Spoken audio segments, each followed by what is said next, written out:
सर्वांना मित्रांनो, आजच्या व्हिडिओमध्ये आपण जन्म प्रमाणपत्र कसं काढायचं, ज्यामध्ये वेगवेगळे वय असेल. समजा तुम्ही नवीन जन्म झालेला असेल, तुमचं वय 20 असेल, तुमचं वय 40 असेल, तर या वयापर्यंत आपण समजा जन्म प्रमाणपत्र आपल्याला काढायचं आहे, तर ते कसं काढायला पाहिजे याबद्दलचा हा व्हिडिओ असणार आहे. व्हिडिओ पूर्ण पहा, म्हणजेच तुम्हाला ज्या डिटेल्स आहेत त्या डिटेल्स तुम्हाला पूर्णपणे कळतील. आता जन्म प्रमाणपत्र आपल्याला का लागतं मित्रांनो, तर सगळ्यात महत्त्वाचं आत्ता काय आहे, आधार कार्ड अपडेट करणं. तर आधार कार्ड अपडेट करण्यासाठी आपल्याला जन्मतारीख अपडेट करायची असेल, नाव अपडेट करायचं असेल किंवा कोणतीही गोष्ट आधार कार्डवरती अपडेट करायची, तर आपल्याला आधार सेंटरवाले मागतात जन्म प्रमाणपत्र. तर यासाठी तुम्हाला काय लागणार आहे ते तुम्हाला आज व्हिडिओमधून सांगतोय. आता जन्म प्रमाणपत्र दोन प्रकारे आपण काढू शकतो, एक ऑनलाईन आणि एक ऑफलाईन. ऑफलाईन म्हणजे काय की आपल्या ग्रामपंचायतला व्हिजिट करून आपण काढू शकतो.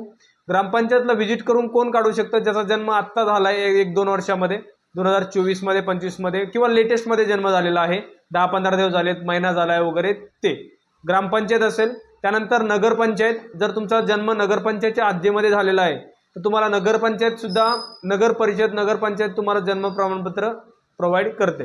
त्यानंतर तुमचा जन्म झालेला आहे मित्रांनो जिल्ह्याच्या ठिकाणी, तर तुम्हाला जे जिल्हा रुग्णालय आहे त्यांच्या मार्फत जे ऑफिस असेल तिथं तुम्हाला जन्म प्रमाणपत्र मिळतं. तर मित्रांनो, या 3 प्रकारे आपण काढू शकतो. आणि दुसरी गोष्ट म्हणजे ऑनलाईन. मित्रांनो, काय करायचं, ऑनलाईन कसं असेल मी तुम्हाला व्हिडिओच्या शेवटी दाखवणारच आहे.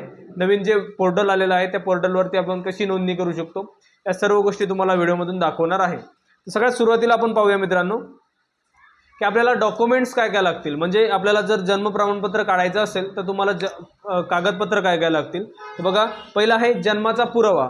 जन्माचा पुरावा म्हणजे काय, ज्यामध्ये तुमचा जन्म हॉस्पिटलमध्ये झालेला आहे तर तुमचा हॉस्पिटलचा डिस्चार्जचा जो डॉक्टरचे प्रमाणपत्र असेल ते तुम्हाला लागणार आहे कंपल्सरी, हे कंपल्सरी असेल. त्यानंतर 2 नंबरचं आहे आई वडिलांचे ओळखपत्र. म्हणजे आईचे आधार कार्ड, वडिलांचे आधार कार्ड, पॅन कार्ड, पासपोर्ट, मतदार ओळखपत्र यापैकी काही एक डॉक्युमेंट तुम्हाला लागणार आहे आई आणि वडिलांचं. त्यानंतर आहे पत्त्याचा पुरावा. पत्त्याच्या पुराव्यासाठी तुम्ही आधार कार्ड वापरू शकता, आधार कार्ड असेल तरी तुम्हाला तो पत्त्याचा पुरावा म्हणून तुम्ही जोडू शकता. त्यानंतर लग्नाचा दाखला जर मागितला तर लग्नाचा दाखला तुम्हाला लागू शकतो. आणि नाव समाविष्ट करण्यासाठी तुम्हाला जे पुरावे मागतील ते पुरावे लागतात, पण त्याची गरज नाही आहे, बरोबर. यानंतर मित्रांनो बघा, यामध्ये ऑफलाईन प्रक्रिया कशी असेल, तर ऑफलाईन प्रक्रिया म्हणजे काय असणार आहे मित्रांनो, तुम्हाला काय करायचे, स्थानिक नोंदणी कार्यालय म्हणजे काय, आपल्या गावातील ग्रामपंचायत कार्यालय असेल किंवा नगरपालिका कार्यालय असेल किंवा नगरपंचायत कार्यालय असेल, तिथे तुम्हाला व्हिजिट करायची आहे. अर्ज मिळवायचा आहे, म्हणजे त्यांच्याकडून आपल्याला जन्म नोंदणीसाठीचा फॉर्म जो आहे तो घ्यायचा आहे त्यांच्याकडून. त्यानंतर सगळे डॉक्युमेंट्स जे आहेत ते जोडून त्यांना प्रोव्हाइड करायचे. जी फी असेल ती फी त्यांना द्यायची आणि तुमचं जन्म प्रमाणपत्र तुम्हाला तयार होऊन मिळेल मित्रांनो, बरोबर.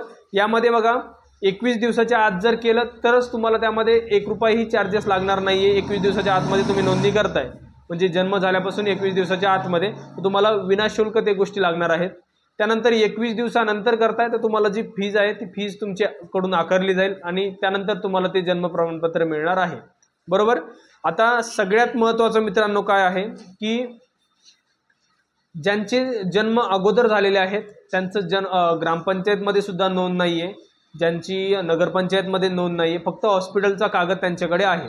तर त्यांच्यासाठी मित्रांनो आपल्याला एक नवीन प्रोसेस आहे, ज्यामध्ये तुम्हाला कशा पद्धतीने तुम्ही ते जन्म प्रमाणपत्र मिळवू शकता हे तुम्हाला सांगतोय. तर बघा, सगळ्यात अगोदर जन्म नोंद करण्याबाबत तुम्हाला काय करायचं आहे, अर्जदार हा स्थानिक रहिवासी असावा, म्हणजे महाराष्ट्रातला रहिवासी असावा किंवा तुम्ही एखाद्या तालुक्याच्या ठिकाणी गाव आहे तुमचं, तिथले तुम्ही रहिवासी आहात, तर तुम्हाला काय करायचे, रहिवासी आहे त्याचं प्रूफ लागेल, आधार कार्ड असू शकतं तुमच्याकडे, ते देऊ शकता तुम्ही. त्यानंतर आहे अर्जदाराची वंशावळ पटवणारी कागदपत्रे लागणार आहेत. म्हणजे काय, वंशावळ पटवणारी कागदपत्रे म्हणजे काय की तुमच्या आजोबा वडील वगैरे त्यांचे डॉक्युमेंट्स तुम्हाला लागतील. त्यानंतर जन्म जर घरी झाला असेल तर अंगणवाडी सेविका यांचे जबाब लागतील. म्हणजे काय, जर जन्म घरी झाला आहे, हॉस्पिटलमध्ये झालेला नाही तर अंगणवाडी सेविकेकडे नोंद असते, ते अंगणवाडी सेविकेकडून तुम्ही ते कागद घेऊ शकता मित्रांनो. त्यानंतर आहे आई किंवा वडील या दोघांपैकी एक यांचं प्रतिज्ञापत्र लागणार आहे. त्यानंतर रुग्णालयातील जन्म नोंद प्रमाणपत्र जर असेल तर, आणि लसीकरण प्रमाणपत्र, जे खेडेगावामध्ये लसीकरण प्रमाणपत्र असतं तिथे तुमची नोंद असते कंपल्सरी. तुमची नोंद हॉस्पिटलमध्ये नसेल पण लसीकरणच्या ठिकाणी नोंद केली जाते मित्रांनो. त्यानंतर आहे मालमत्तेचे पुरावे, कोणताही एखादा सातबारा असेल, PTR असेल, वारस नोंदीचं प्रमाणपत्र असेल, फेरफार वगैरे यापैकी काहीतरी तुम्ही एक देऊ शकता. यानंतर आहे शैक्षणिक पुरावे, ज्यामध्ये तुम्ही तुमचं बोनाफाईड असेल किंवा तुमचं शाळा सोडल्याचा दाखला निर्गम असेल, त्यानंतर शाळा सोडल्याचा दाखला आणि निर्गम दोन्हीपैकी एक असेल तरीही ते चालणार आहे मित्रांनो. यानंतर ओळखीबाबतचे पुरावे, ज्यामध्ये तुमचं आधार कार्ड वापरू शकता, त्यानंतर पोस्ट पासबुक वापरू शकता, पॅन कार्ड वापरू शकता, जॉब कार्ड वापरू शकता तुम्ही, बरोबर. यानंतर आहे कौटुंबिक पुरावे, ज्यामध्ये तुम्ही शिधापत्रिका म्हणजे राशन कार्ड वापरू शकता, विवाह प्रमाणपत्र वापरू शकता आणि अधिवास प्रमाणपत्र म्हणजेच डोमेसाईल वापरू शकता.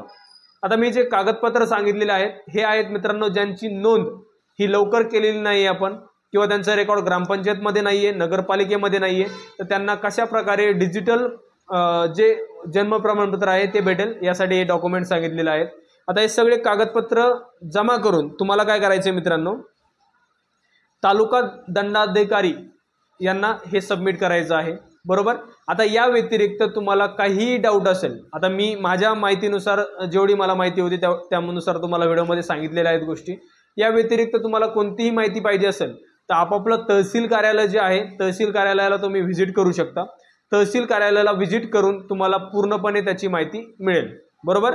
आता नवीन जसं तुम्हाला मी सांगितलं वेबसाईट आहे, वेबसाईट कोणती आहे तर बघा मित्रांनो, वेबसाईट आहे crsorgi.gov.in ही वेबसाईट आहे. वेबसाईटचा थोडासा व्हिडिओ तुम्हाला मी एंडिंगला दाखवतो मी, की वेबसाईटवरती नोंदणी कशी करायची किंवा आपण कशा प्रकारे 21 दिवसाच्या आतमधली नोंदणी करू शकतो हे व्हिडिओमध्ये दाखवतोय. व्हिडिओ पूर्ण पाहत तुम्हाला ते कळेल मित्रांनो. या व्यतिरिक्त जर कोणत्याही व्यक्तीला 21 दिवसाच्या आतमध्ये असेल बाळ आपलं, तुम्हाला नोंदणी करायची आहे महाराष्ट्रामध्ये कुठेही असाल तर तुम्हाला सोनाई एंटरप्राइजेसकडून तुम्हाला तिथे नोंदणी करून मिळेल.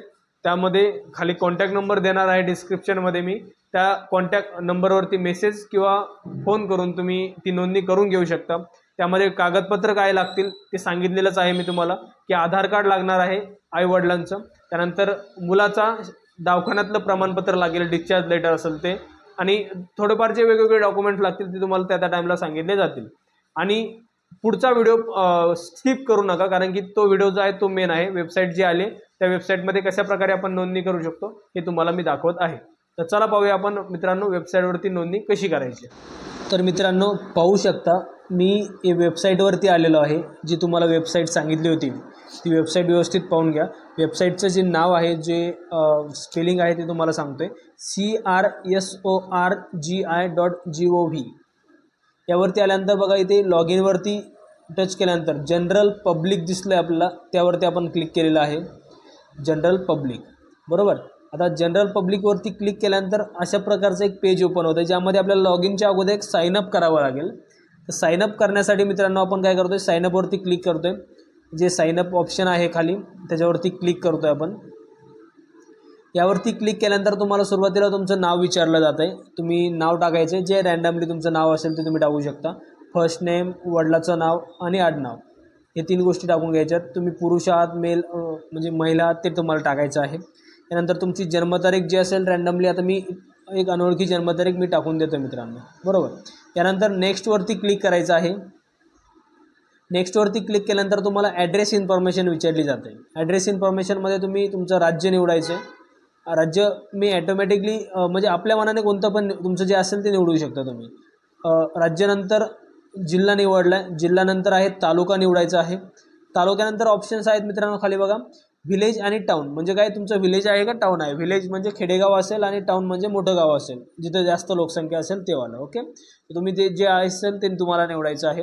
यानंतर मित्रांनो आपण व्हिलेज निवडलं, तुमच्या व्हिलेजचं नाव ॲटोमॅटिक खाली येणार आहे. त्या व्हिलेजचं नाव तुम्हाला टाकायचं आहे. तुमचा पिनकोड तिथे समोर ॲटोमॅटिक येईल मित्रांनो, बरोबर. आता हे ब्लँक कसं दिसतंय ते तुम्हाला मी दाखवतो मित्रांनो. तर बघा आपण काय केलेलं आहे बघा, या टाईपमध्ये आपण ॲड्रेस टाकून घेतलेला आहे. त्यानंतर खाली नेक्स्टचा जो ऑप्शन आहे नेक्स्टवरती क्लिक करतोय आपण मित्रांनो. नेक्स्टवरती क्लिक केल्यानंतर आपल्याला तिथे मोबाईल नंबरचा ऑप्शन येतो मित्रांनो. तिसरी प्रोसेस स्टेप जी आहे ती मोबाईल नंबरची आहे. तुमचा मोबाईल नंबर तुम्हाला टाकून घ्यायचा आहे आणि खाली सेंड OTPवरती क्लिक केल्यानंतर तुमच्या मोबाईलवरती एक 6 अंकी कोड येईल. तो 6 अंकी कोड तुम्हाला टाकून घ्यायचा आहे. टाकल्यानंतर लास्टला जायचं, शेवटच्या स्टेपला आपण ईमेल आय डी आहे, email I D skip and register केलं तरी चालेल. Okay, skip and register touch केलं आपण. यानंतर आपल्याला परत काय करायचं आहे, आपल्याला लॉग इनच्या पेजवरती जायचं आहे. तर आपण काय करतोय, परत लॉग इनच्या पेजवर गेलो आहे. इथे मोबाईल नंबर असेल तुमचा, मोबाईल नंबर टाकून घ्यायचा आहे. खाली कॅप्चा जो दिला आहे तो टाकून घ्यायचा आहे आणि लॉग इनवरती टच करायचं आहे. आता लॉग इनवरती टच केल्यानंतर मित्रांनो आपल्याला एक व्हेरिफिकेशन कोड आलेला असेल 6 अंकी. तो व्हेरिफिकेशन कोड जो आहे तो 6 अंकी व्हेरिफिकेशन कोड आपल्याला टाकून घ्यायचा आहे. बघा आलेला आहे. तर तो वरचा मोबाईल नंबर स्टार थोडंसं त्यांनी स्टार केलेला आहे. तो जो नंबर आहे व्हेरिफिकेशन कोड आलेला आहे तो तुम्हाला तिथे टाकायचा आहे. टाकल्यानंतर अशा प्रकारचं एक पेज ओपन होतं ज्यामध्ये बर्थ, डेथ आणि स्टील बर्थ आहे. यामध्ये बघा वेगवेगळे ऑप्शन्स आहेत. आता मी बर्थवरती क्लिक करतोय मित्रांनो. बघा बर्थवरती क्लिक करतोय, रिपोर्ट बर्थ. आता रिपोर्ट बर्थवरती क्लिक केल्यानंतर कसं पेज ओपन होतं ते तुम्हाला मी दाखवतो मित्रांनो. थोडासा प्रॉब्लेम येतोय नेटवर्क इश्यूमुळे रिपोर्ट बर्थवरती क्लिक होत नाही आहे. तर बघा रिपोर्ट बर्थवरती मी सारखं क्लिक करतोय म्हणजे आपल्याला ते जे तुम्हाला पुढचं पेज असेल ते कशा प्रकारे येईल ते तुम्हाला मी दाखवणार आहे.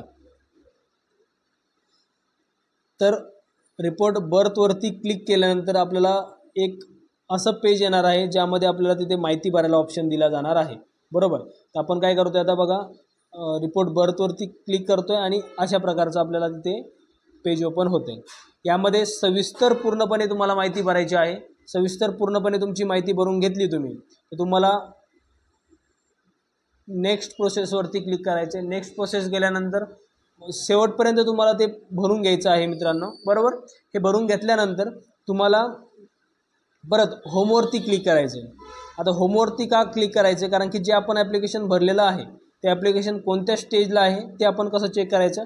तर जे ऑप्शन्स दिलेले आहेत त्यांनी या ऑप्शन्सवरती जाऊन तुम्ही चेक करू शकता की आपलं ॲप्लिकेशन जे आहे ते कोणत्या स्टेजला आहे मित्रांनो. बरोबर, इथे सुरुवातीला त्यांनी दिलं आहे self reported applications, draft applications, rejected applications, applications for verification, सर्व गोष्टी तुम्ही चेक करू शकता. धन्यवाद मित्रांनो.